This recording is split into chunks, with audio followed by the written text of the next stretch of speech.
I'm going to talk about Brentford, starting with Dean Smith's appointment, then moving on to the Thomas Frank era, and finishing off with their Premier League preview.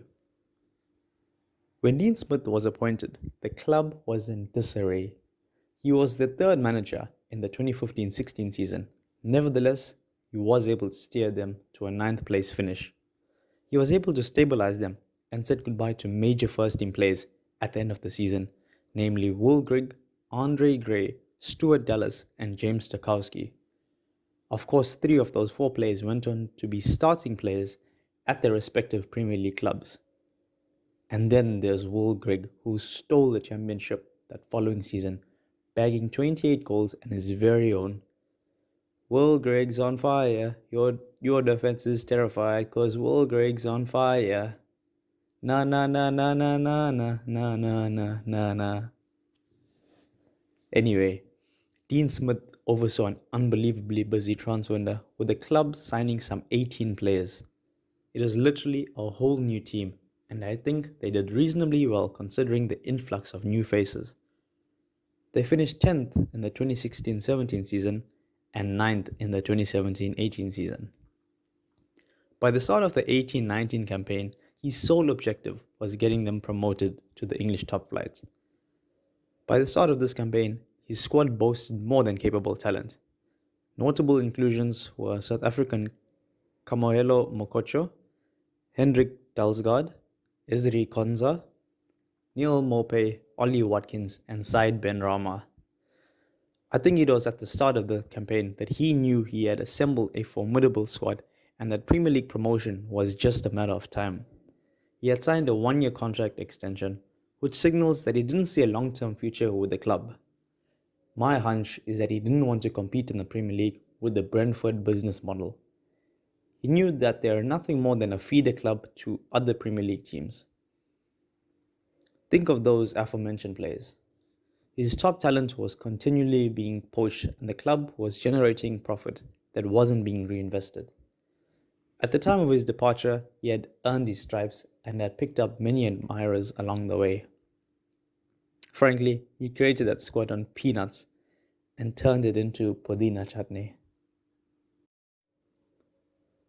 Thomas Frank was appointed on the 16th of October 2018, which is about a quarter way through the season. I look at Thomas Frank's arrival as the changing of the guard. It could have gone either way. Come the end of the season, Brentford finished 11th, which is decent. I think it's a step back, but given the circumstances, I think it was acceptable. It was at this point that the club had a decision to make regarding their stadium. Questions were raised earlier about Griffin Park's suitability for Premier League football. A decision was made that the 1920 season was their last at Griffin Park. Ahead of the season, they were again very busy in the transfer window. No less than 6 players signed during this window went straight into the first team. In their last season at Griffin Park, the team was determined to bid farewell in the best way possible. Brentford scored the most number of goals in the championship, 80 goals in 46 games.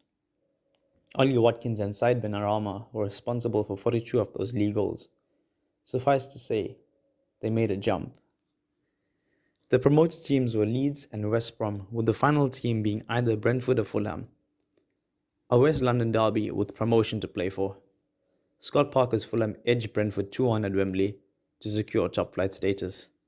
All in all, a very impressive first full season for head coach Thomas Frank. Whilst Brentford did not secure Premier League status, their entire front line did. Neil Maupay left them midway through that season to help Brighton retain their Premier League status. I think Maupay would have made the difference had he stayed with Brentford. What do you think? Let me know in the comments below. Ollie Watkins linked up with former boss Dean Smith at Aston Villa for a reported £28 million, while Said Benrahma secured a move to West Ham for £25 million. In the 2021 season, they moved into the Brentford Community Stadium. Ahead of the season, notable signings included attacker Ivan Toney, defensive midfielder Vitaly Janelt, and Winston Reid on loan from West Ham United. The team was phenomenal in the championship and went on a 21-game unbeaten run. Further to this, their home ground was something of a fortress, with the side only losing 2 championship home games. For the second consecutive season, they scored the most number of goals in the championship, with 79 goals in 46 games. Ivan Toney bagged 31 of those himself. Remember, they lost their entire front line just the season before. Come the end of the season, they win the playoffs for their 10th time. They gained promotion via a 2-0 victory against Swansea City in the playoff final, confirming the club's top flight status. This is Brentford's first season in the Premier League. They have done well to gain promotion to the world's most valuable league. Personally, I think their mandate is to return to the Championship, and I will elaborate on this towards the end of the video. They start with a home fixture against Arsenal, and I think they'd be licking their lips at this prospect. I'm sure we're going to see some fireworks here. After Arsenal, they have a decent opening fixture list, so I'm sure they're going to give it their all. In that busy December period, from 14 December to 15 January, they play 6 league fixtures, which include both Manchester clubs and a trip to Anfield. The team sets up in a 4-3-3 or a 4-1-4-1 when playing defensively. Spaniard David Raya is in the nets. The centre-back pairing of Pinnock and Janssen has been confirmed. Pinnock signed a 5-year contract with Brentford last year November, and Janssen is their team captain. Left back Rico Henry was included in the PFA Championship Team of the Year, despite missing 3 months of football due to a hamstring injury, so keep an eye out for him. Generally, they deploy 3 midfielders. Josh De Silva signed for free from Arsenal, and I think it's an especially important season for him, having fought his way into the top flight. I think he'll be a regular starter for the team. They have a Danish midfield pairing in Matthias Jensen and former Fiorentina man Christian Norgard. Jensen is an average midfielder at best that has good crossing ability, so I'm sure we'll see him playing some dangerous balls into the box. He's an important player for Brentford, having made a career-high 53 appearances for them last season. If he can get forward, I'm sure he can hold the ball up and put together a few passes, maybe picking up a few assists. Jensen was used as a substitute in each of Denmark's Euro games on their way to the semi-final. He came in to see the game out and was more for stability on the pitch. He generally finds space and is a good passing option. Christian Norgard leads them for interceptions, and he plays very well in the back. Norgard operates as a screening midfielder for the defense. He came on as a substitute in 5 of the 6 matches for Denmark.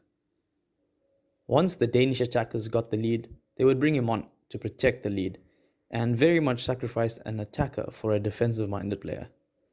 Premier League teams love players like this, so I'm keen to see his positioning rather than his performances when they play some of the big teams. Vitaly Janelt is another screening midfielder and has done a good job for them. Now, Brentford are an attacking team, so it'll be good to see how these defensive midfielders play when they're under attack. Up front, they have the championship golden boot winner in Ivan Toney, who scored 32 times and registered 10 assists. I haven't heard this much chatter about a championship player since Eze Echebe, so I really hope Toney can back it up. I think the England call-up is on for him. I've mentioned their difficult fixture lists around the Christmas-New Year's period, so if he can perform around then, I'm sure he'll join the squad. He is on penalties, and I think that may add to his appeal, considering. Brian Mbuemba has a lovely change of pace and bagged 10 assists in the championship. The front 3 is completed with Sergi Canos, who bagged 9 goals and 7 assists last time out. He looks to feed Brian Mbuemba and Ivan Toney. Now, I mentioned that they don't have a mandate to stay in the Premier League. I think that they are there to maybe cause a few upsets on their way back down to the Championship. I've said before that they are a selling club, and it's easier for their players to shine in the Championship. I don't think there is any pressure on them to retain their top flight status. Brentford are a feeder club. They've accepted that. Neil Maupay and Ole Watkins were signed for a combined £8.3 million and sold for a combined £50 million. Esri Konsa and Syed Benrahma were signed for £4 million and sold for a combined £37.5 million. If Tony performs this season, they will definitely let him go. He was signed for $5 million and you'll probably go for $30 million right now. And if he lasts a full season, nothing less than 40. Until we meet again.